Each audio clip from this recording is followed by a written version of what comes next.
Assalamu alaikum, this is Shehbaz Ali and I welcome you all on my YouTube channel Shikarpur physics academy. तो कैसे हैं आप सब? उम्मीद है आपकी जो ईद हॉलीडेज है वो अच्छी गुजर रही होंगी। तो जैसे कि आपको पता है हमारा जो है chapter number 4 from class 9th physics turning effect of force start हो चुका है, जिसके 2 लेक्चर्स अपलोड भी हो चुके हैं। उम्मीद है आप जो है एंजॉय कर रहे होंगे। तो आज जो है लेक्चर नंबर 3 जो है हम जो है वो आपके लिए लाए हैं, जिसका नाम है रिजोल्यूशन ऑफ फोर्सेस। ठीक है, तो आज का लेक्चर है क्लास 9 से, चैप्टर नंबर 4 है, लेक्चर नंबर 3 है resolution of forces. Resolution of forces क्या होता है? अगर आप टाइटल पे फोकस करें रिजोल्यूशन ऑफ फोर्सेस, तो फोर्स तो आपको पता है, ऑलमोस्ट हर लेक्चर के अंदर हम जो है फोर्स की बात करते रहते हैं। ठीक है, रिजोल्यूशन का मतलब क्या होता है? अगर आप इसकी मीनिंग देखें तो इसका मतलब होता है हल करना, रिजोल्व करना, स्प्लिट करना। इसको रिजोल्यूशन बोलते हैं। तो इसका मतलब ये होता है कि जब कोई फोर्स एक डायरेक्शन में एक्ट कर रही होती है तो कभी कभार क्या होता है उसमें जो है उसका जो अफेक्ट होता है दोनों डायरेक्शन में होता है। ठीक है, तो हमें कैसे पता चले कि उसका अफेक्ट जो है वो इस डायरेक्शन में कितना है या उस डायरेक्शन में कितना है? उसके लिए हम जो इस्तेमाल करते हैं टॉपिक वो करते हैं resolution of forces. Daily life में बहुत जगह पे हम यहाँ पे ये जो है टॉपिक इस्तेमाल करते हैं। चलें सबसे पहले डेफिनेशन को फोकस करते हैं, उसके बाद जो है हम जो है वो आगे बढ़ेंगे। डेफिनेशन कहती है the process of splitting of a vector into its mutually perpendicular components is called resolution of vectors और फोर्स। वेक्टर्स भी बोल सकते हैं, फोर्स भी बोल सकते हैं। तो यहां पे कह रहा है कि एक प्रोसेस है जिसमें हम जो एक वेक्टर को स्प्लिट करते हैं, तोड़ते हैं उसके हिस्सों में, उस पे परपेंडिकुलर जो है कंपोनेंट्स में, उसको हम बोलते हैं, इस प्रोसेस को हम बोलते हैं रिजोल्यूशन ऑफ फोर्स या resolution of vector, because force is also a vector. ठीक है, तो एक वेक्टर है, मिसाल के तौर पे हमने एक फोर्स लिया है यहाँ पे जिसकी डायरेक्शन ये है। ठीक है, अब आप यहाँ पे इसको देखें कि इसका जो अफेक्ट है वो एक्स एक्सिस में भी है, वाई एक्सिस में भी है। ठीक है, तो यहां पे एक्स एक्सिस आपको पता है एक्स कंपोनेंट इस डायरेक्शन में होता है और वाई कंपोनेंट इस डायरेक्शन में होता है। मैंने लिखा हुआ है x component and y component. अब ये फोर्स जो है उसका जो अफेक्ट है वो वाई एक्सिस में कितना है और एक्स एक्सिस में कितना है, उसको हम बोलेंगे रिजोल्यूशन ऑफ फोर्स। और इस वेक्टर को या इस फोर्स को हमने 2 परपेंडिकुलर जो है कंपोनेंट्स में स्प्लिट कर दिया है। एक परपेंडिकुलर कंपोनेंट का नाम है एफ वाई और एक परपेंडिकुलर कंपोनेंट का नाम है एफ एक्स। क्योंकि ये एफ एक्स डायरेक्शन में है तो इसको नाम दे दिया एफ एक्स, क्योंकि ये वाई डायरेक्शन में है, मतलब वाई एक्सिस में है, इसी वजह से इसको नाम दिया एफ वाई। तो यहां पे हमने क्या किया है, एक फोर्स है जो कि इस डायरेक्शन में है, ठीक है, उसको हमने म्यूचुअली परपेंडिकुलर कंपोनेंट्स में जो है वो स्प्लिट कर दिया। ठीक है, कैसे कर दिया? इसको एफ वाई में कर दिया, मतलब ये जो यहाँ पे जो फोर्स लग रहा है, यहाँ पे जो इसका अफेक्ट है उसको एफ वाई बोलते हैं, और यहाँ पे एक्स एक्सिस में जो इसका अफेक्ट है उसको हम एफ एक्स बोलते हैं। मतलब एक्स कंपोनेंट, एक्स डायरेक्शन में उसका जो फोर्स का कंपोनेंट है या अफेक्ट है वो भी मालूम करेंगे, और एफ वाई के जो है वाई डायरेक्शन में जो है फोर्स का जो अफेक्ट है वो भी मालूम करेंगे। ठीक है, तो अब ये फोर्स, ये रिजोल्यूशन ऑफ फोर्स हम क्यों कर रहे हैं? क्योंकि कभी कभार क्या होता है, काफी जगहों पे हम जो फोर्स लगाते हैं वो दोनों डायरेक्शंस में जाता है। अब उन दोनों डायरेक्शंस में जाहिर सी बात है फोर्स तो एक ही है, पर उसका जो अफेक्ट है वो 2 डायरेक्शंस में है, एक्स एक्सिस में भी है, वाई एक्सिस में भी है। तो उनको मालूम कैसे कर सकते हैं कि उसका अफेक्ट जो है एक्स एक्सिस में कितना है, या इसकी डायरेक्शन एक्स एक्सिस में कितनी है या वाई एक्सिस में कितनी है, वो मालूम करने के लिए हम जो है ये टॉपिक इस्तेमाल करते हैं, जिसका नाम है रिजोल्यूशन ऑफ फोर्सेस। उम्मीद है ये जो थीम है टॉपिक की वो आपको समझ में आ गई होगी। चलिए आगे बढ़ते हैं। इंशाल्लाह इन the end of the video you will clear your complete concept regarding this topic. तो यहां पे आप देखें, अब यहां पे देखें एक ट्रायंगल सा बन गया है ना, ये एक जो है ट्रायंगल है। अब ट्रायंगल में आपको पता है ये जो हिस्सा होता है, ये जो साइड होती है उसको बोलते हैं हाइपोटेन्यूस, उसे हम एच से डिनोट कर देते हैं। फॉर एग्जांपल ये जो कंपोनेंट होता है उसे हम बोलते हैं बेस। ठीक है, और ये जो कंपोनेंट होता है उसे हम बोलते हैं परपेंडिकुलर। तो 3 हिस्से हो गए, इसको बोलते हैं हाइपोटेन्यूस, इसको बोलते हैं बेस, इसको बोलते हैं परपेंडिकुलर। तो जैसे कि आपको पता है ट्रायंगुलर है, और ट्रायंगुलर को हम जो है वो ट्रिग्नोमेट्रिक रेशियोज के जरिए हल करते हैं। हम कौन से ट्रिग्नोमेट्रिक रेशियोज यहाँ पे इस्तेमाल करेंगे? यहाँ पे हम तीन चीजें फाइंड आउट करने वाले हैं। उसका affect in x component, affect in Y component, और उसकी जो एंगल है, डायरेक्शन है, मतलब ये डायरेक्शन, ये एंगल कितनी है, मतलब कहां तक है, ऐसे जा रहा है फोर्स, ऐसे जा रहा है, ऐसे जा रहा है, तो वो हम मालूम करेंगे कि इसकी जो एंगल है वो कितनी है, और या फिर इसकी डायरेक्शन जो है वो कहाँ है। तो उसके लिए हमें यूज करने पड़ेंगे ट्रिग्नोमेट्रिक रेशियोज। ठीक है, तो ट्रिग्नोमेट्रिक रेशियोज सबसे पहले हम जो है साइन का इस्तेमाल करते हैं, यहां मैंने लिखा हुआ है। अब ट्रिग्नोमेट्रिक रेशियोज के लिए आपको ये सारे रेशियोज याद करने की जरूरत नहीं है, आपको सिर्फ और सिर्फ एक जुमला याद करने की जरूरत है। अगर वो आपको याद हो गया तो आप ट्रिग्नोमेट्रिक रेशियोज इजीली याद कर सकते हैं। कैसे? यहां पे देखें, तो मैंने लिखा हुआ है trigonometric ratios some people have. Some people have का मतलब ये होता है, मतलब सम फॉर साइन। साइन का रेशियो क्या होता है? Perpendicular upon hypotenuse. ठीक है, तो साइन का रेशियो क्या हो गया? Perpendicular upon hypotenuse. वो कैसे? Some people have. उसके बाद कर्ली ब्राउन हेयर।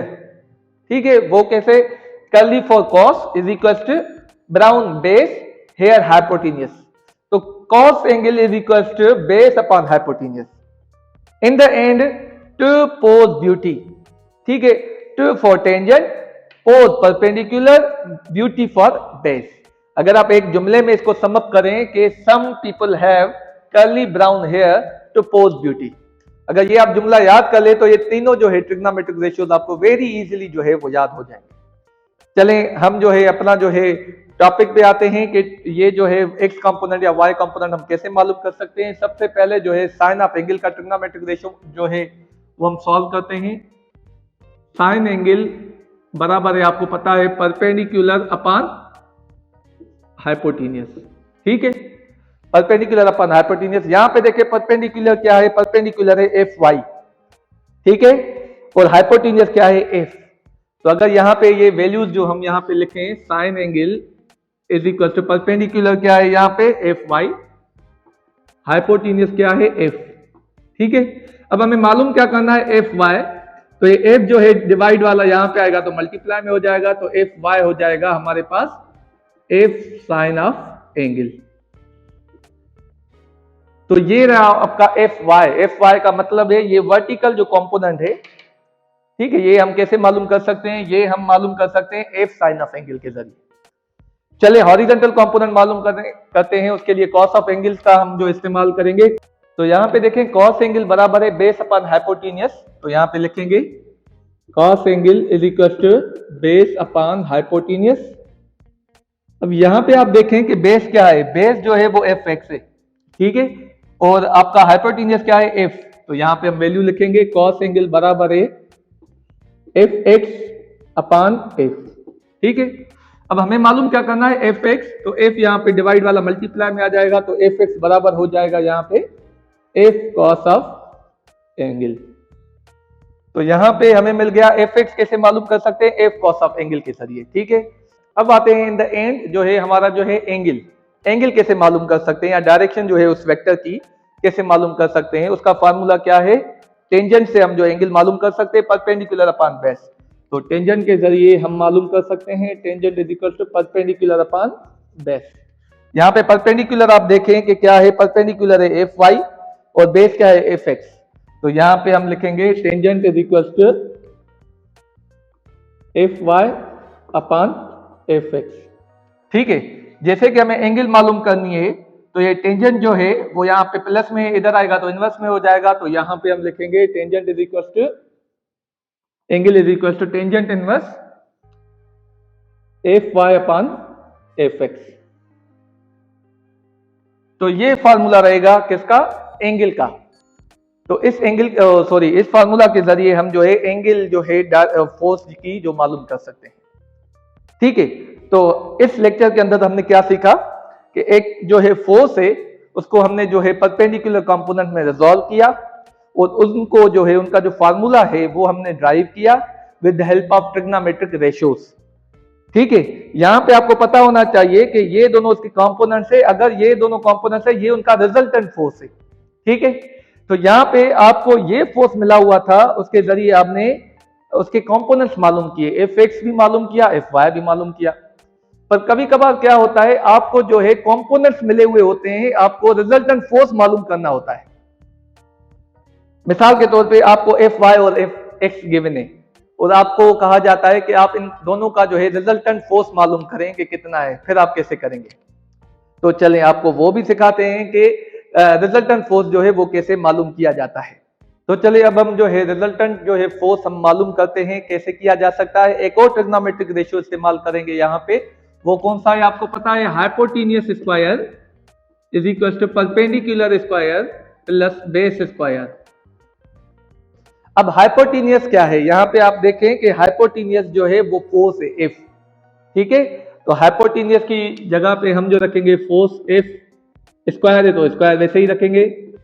और परपेंडिकुलर क्या है, परपेंडिकुलर और बेस क्या है, परपेंडिकुलर है एफ वाई और बेस है एफ एक्स। तो यहां पे हम वही रखेंगे, परपेंडिकुलर है एफ वाई स्क्वायर, ठीक है, और जो है एफ वाई स्क्वायर, और जो है बेस जो है वो है एफ एक्स स्क्वायर, ठीक है। तो यहां पे हमें जो है रिजल्टेंट फोर्स मालूम करना है एफ। तो ये जो अंडर रूट बोथ साइड्स हम लेंगे, taking under root both sides,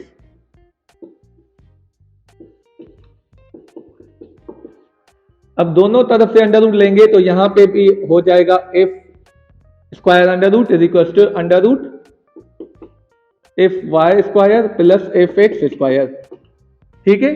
तो यहां पे स्क्वायर ये अंडर रूट से खत्म हो जाएगा, तो यहां पे हो जाएगा F is equal to under root F y square या एफ एक्स स्क्वायर, बात एक ही है, दोनों या तो पहले ये लिखें या तो ये लिखें, कोई मसला नहीं है, एफ एक्स स्क्वायर। तो ये फार्मूला बन जाएगा to find out the resultant force when the components are given. जब आपको परपेंडिकुलर कंपोनेंट्स एफ एक्स और एफ वाई गिवन हो और आपको रिजल्टेंट फोर्स यहां पे मालूम करना हो, तो आप इस फार्मूला के जरिए जो है मालूम कर सकते हैं। तो दोनों केसेस मैंने आपको बता दिए कि जब जो है आपको जो है रिजल्टेंट फोर्स मिला हुआ हो तो कंपोनेंट्स कैसे मालूम हो सकते हैं, जब कंपोनेंट्स मिले हुए हो तो रिजल्टेंट फोर्स कैसे मालूम हो सकता है। तो उम्मीद है ये जो आज का टॉपिक है वो आपको बिल्कुल क्लियर हो गया होगा। चलें फर्दर क्लियर करने के लिए अगर कोई क्वेरी रह गई है तो उसके लिए आपको एक न्यूमेरिकल कराते हैं, जिसके जरिए आपका जो कॉन्सेप्ट है कंप्लीट जो है वो क्लियर हो जाएगा। चलिए आइए एक न्यूमेरिकल हल करते हैं, उसके बाद आपको जो है उसका कॉन्सेप्ट भी देंगे। तो यहाँ पे देखें न्यूमेरिकल मैंने लिखा हुआ है, चलें इसको सॉल्व करते हैं। न्यूमेरिकल में कहता है a man is pushing a wheelbarrow on a horizontal ground with a force of 300 newton making an angle of 60 degree with the ground, find the horizontal and vertical components of force.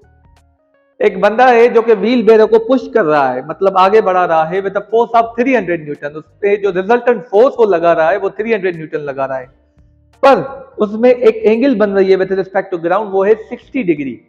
अब यहां पे ये पूछ रहा है कि उसके जो कंपोनेंट्स है, वर्टिकल कंपोनेंट्स और हॉरिजॉन्टल कंपोनेंट्स, उनका वैल्यू क्या है वो कैलकुलेट करें। तो आपको पता है वेरी इजी, हम जो है सॉल्व कर लेंगे। सबसे पहले हमें जो है वो डेटा बनानी है कि डेटा क्या क्या गिवन है। चलें डेटा बनाते हैं। तो डेटा हमारे पास है, एक तो उस पर फोर्स लग रहा है 300 न्यूटन का, ठीक है। दूसरा जो है वहां पे हमें एक एंगल गिवन है जिसे हम बोलते हैं 60 डिग्री। अब मालूम क्या करना है, दोनों कंपोनेंट्स मालूम करने हैं, एफ एक्स मालूम करना है और एफ वाई मालूम करना है, ठीक है। तो एफ एक्स और एफ वाई मालूम करना है। तो हमें पता है कि एफ एक्स जो है हॉरिजॉन्टल कंपोनेंट और एफ वाई जो है वर्टिकल कंपोनेंट कैसे मालूम किया जाता है, दोनों के फार्मूला हमें पता है। तो सबसे पहले हॉरिजॉन्टल कंपोनेंट मालूम करते हैं, उसका फार्मूला आपको पता है, एफ एक्स उसको शो करते हैं हॉरिजॉन्टल कंपोनेंट को, और उसका फार्मूला है एफ कॉस ऑफ एंगल, ठीक है। तो एफ जो है वो रिजल्टेंट फोर्स है, रिजल्टेंट फोर्स आपको पता है 300 न्यूटन गिवन है, और जो है एंगल जो है cos 30 है, ठीक है। तो यहां पे 300 मल्टीप्लाइड बाय cos 30, cos 30 का आपको वैल्यू निकालना पड़ेगा। चले निकालते हैं। cos 30 का जो वैल्यू आ रहा है वो आ रहा है 0.866, ठीक है। इसको आप मल्टीप्लाई कर लोगे 300 से, इसको हम मल्टीप्लाई करेंगे 300 से, तो वैल्यू आ रहा है 259.8, ठीक है। 259.8 मतलब जो है वो हॉरिजेंटल कंपोनेंट पे फोर्स लग रहा है। वर्टिकल कंपोनेंट पे मालूम करते हैं, उसका फार्मूला क्या है? उसका फार्मूला है Fy is equal to F sine of angle. तो एफ तो सेम ही रहेगा, एंगल चेंज हो जाएगी साइन 60 डिग्री। तो साइन 60 डिग्री का वैल्यू क्या होगा? चले निकालते हैं। साइन 60 का जो वैल्यू आ रहा है वो है 0.5। ठीक है, तो यहां पे आप जो है मल्टीप्लाई करेंगे 0.5 से, तो ये वैल्यू आ जाएगा 150 न्यूटन। तो यहां पे मतलब जो वर्टिकल कंपोनेंट पे जो उसका अफेक्ट है उस फोर्स का, वो 150 न्यूटन है, और हॉरिजॉन्टल कंपोनेंट पे उसका जो इफेक्ट है वो है 259.8 न्यूटन। तो this is how you will solve the numerical regarding resolution of force. तो ऐसे आप जो है वो रेजोल्यूशन ऑफ फोर्स के न्यूमेरिकल सॉल्व करेंगे और उनके जो है कंपोनेंट्स मालूम करेंगे। उम्मीद है ये जो है कंप्लीट कॉन्सेप्ट था रेजोल्यूशन ऑफ फोर्स, उसके न्यूमेरिकल्स, उसकी डेरिवेशन, ट्रिग्नोमेट्रिक रेशियो, ये कंप्लीटली आपको समझ में आया होगा। फिर भी कोई कमी पेशी, कोई क्वेश्चन, कोई क्वेरी रह गई, so you are very welcome to ask in comment section. ठीक है, अपना बहुत ज्यादा ख्याल रखिएगा। इंशाल्लाह will meet you in the next lecture. Thank you very much.